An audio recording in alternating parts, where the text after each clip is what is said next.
After what was a lackluster WrestleMania, WWE comes right back with a beautiful Raw after WrestleMania. We're going to be recapping that today in the Boston Crab Wrestling Half Crab Recap. All right, obviously kicking off the show, John Cena comes out, does his little heel promo he's been doing a lot lately, I feel like. It, was, it was one of the better ones, but again, same stuff. He's just insulting the crowd. What did you think of that? I liked it to an extent. I mean, he's been doing this a lot where he comes out, insults the crowd, and is like, "How are you booing this guy? He's doing this." And, it was okay for what it was. It wasn't anything special. Yeah, the thing I liked is how he had the announcer come back and say, "Oh, you made a mistake. The last real champ, whatever." That was pretty cool. That was pretty funny. I But did, and the thing with the yeah, I liked the intro. That was pretty, that was probably the best part thing, of his promo. the thing with the dates on the Titantron, that was pretty funny too.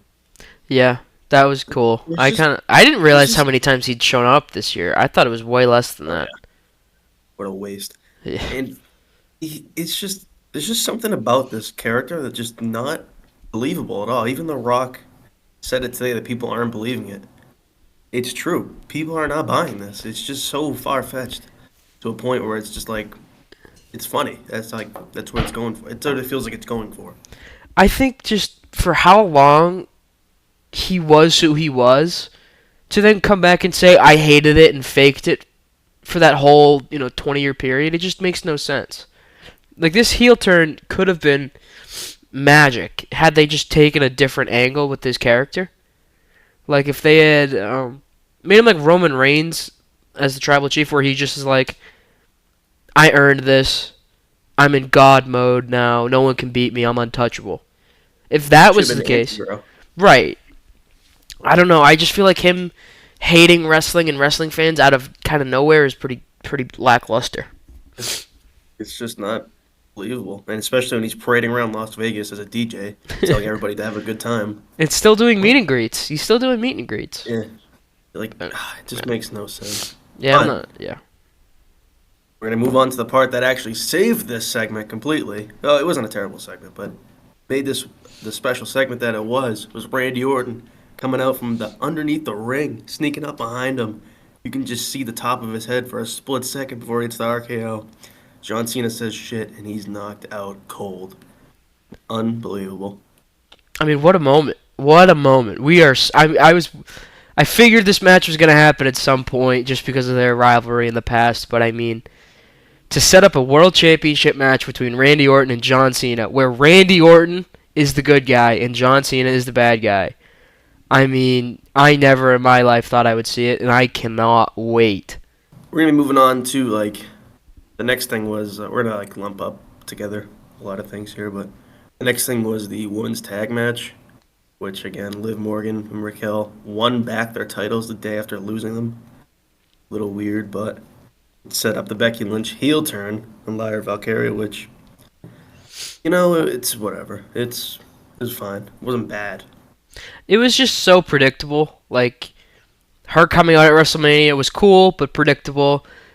Them losing, I did not expect that. I did not think they were going to lose right away. I thought it was going to take a few weeks, but her turning heel on Lyra was very predictable.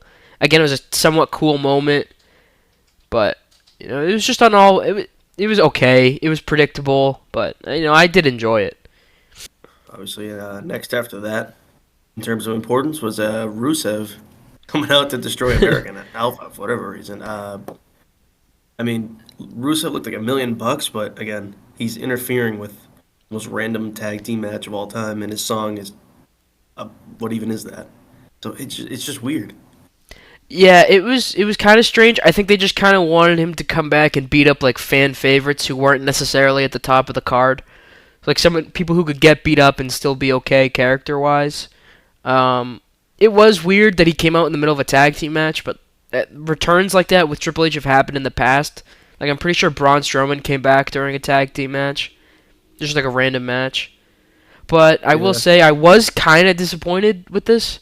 I thought they were going to call up Fraxium from NXT and have them fight for the titles. But, I mean, it was still cool to get Rusev, so I won't really complain too much. Moving on was the Stephanie Vaquer vs. Io Sky match, which was an absolute clinic until it got interrupted by Roxanne Perez and Julia. For whatever reason, Julia is now a heel. Don't know where that came from, but it is what it is. And Rhea Ripley, of course, came in and helped, saving Io Sky and Vaquer. Yeah, it was an unbelievable match. I kind of wish they just ended it and had that little thing after, but still cool. It was weird though the way that ended. Like Julia has never been a heel on NXT, and Roxanne. I mean, I was like, oh yeah, that makes sense. You know, Roxanne is fighting Stephanie tonight. At least tonight as we're filming this, and Julia being there was just really weird. It didn't seem like she was supposed to be there. It was almost like they just put her there to put her there. And Oh yeah.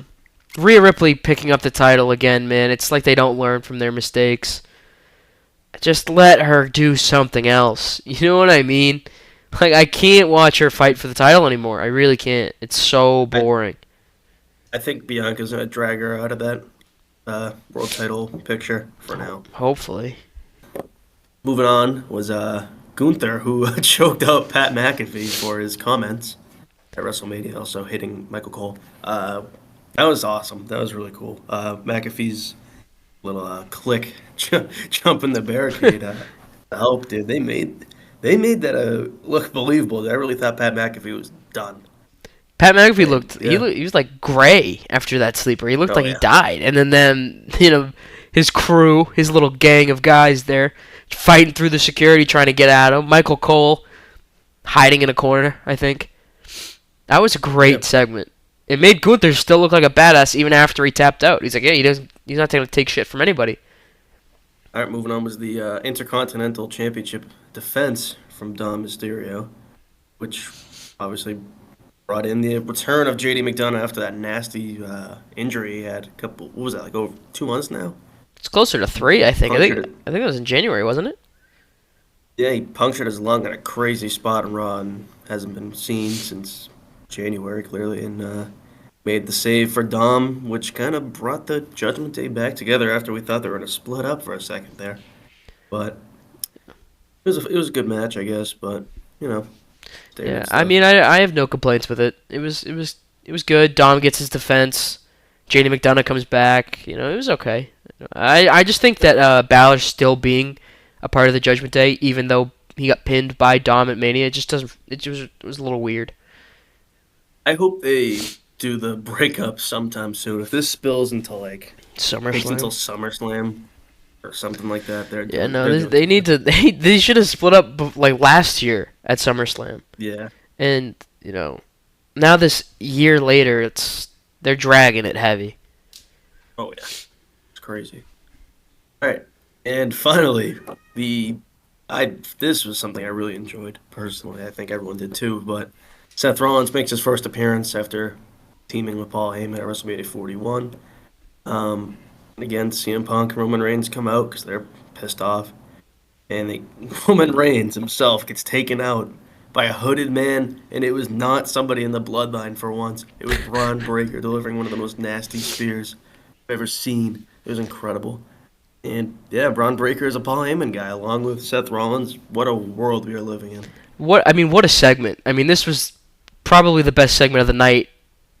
I, I Yeah. mean, sets up a new faction potentially. They're thinking Evolution 2.0 from what I've seen on the internet, and they have so much potential with this. So much potential. I mean, I hope they do Roman and Punk as a tag team to fight these two guys at Backlash. I think that's what they're setting up I here. think that's yeah. And I hope the tag team is just a one-time thing though. Like I don't yes, I agree. need this going on I forever. think they should add a tag team into this group. So that way, Yeah, at one point, they could have like a hypothetical Seth Rollins World Champ, Braun Breaker IC Champ, or vice versa, and then have the tag team champions too. So they have all the yeah, gold on Monday Night Raw. I think that would be just like Evolution did. I think that would be amazing. yeah. Honestly, that'd be really cool. But I just don't know. Like, I don't even know if they're gonna get a new guy. Like, Yeah, I don't. really, like, They might not This need it. evolution comparison is just pure online No, bullshit, honestly. really, it I is. mean, But it's cool to speculate and have fun with it because oh yeah, I definitely. mean I hope they're not going to make that a tag team because they're both great singles guys. But one of them has to go for the world title and one of them has to go for the IC title. I feel like you can't just have one guy chasing a championship and then have the other one not doing anything. You know what I mean? You could have you could have one guy on SmackDown and one guy on Raw getting That both world titles that after the would draft be here. that would be insane if they both won the world title. That would be I crazy. mean, and yeah. I mean, As for who joined this faction, I don't know, I man. mean, It's, Evolution had an old head in Ric Flair. What if they team up with John Cena? see, Cena ruined like the ruining wrestling gimmick is ruining wrestling. Yeah, I know. You can't put him in this faction because it would just ruin it. Yeah, you're right.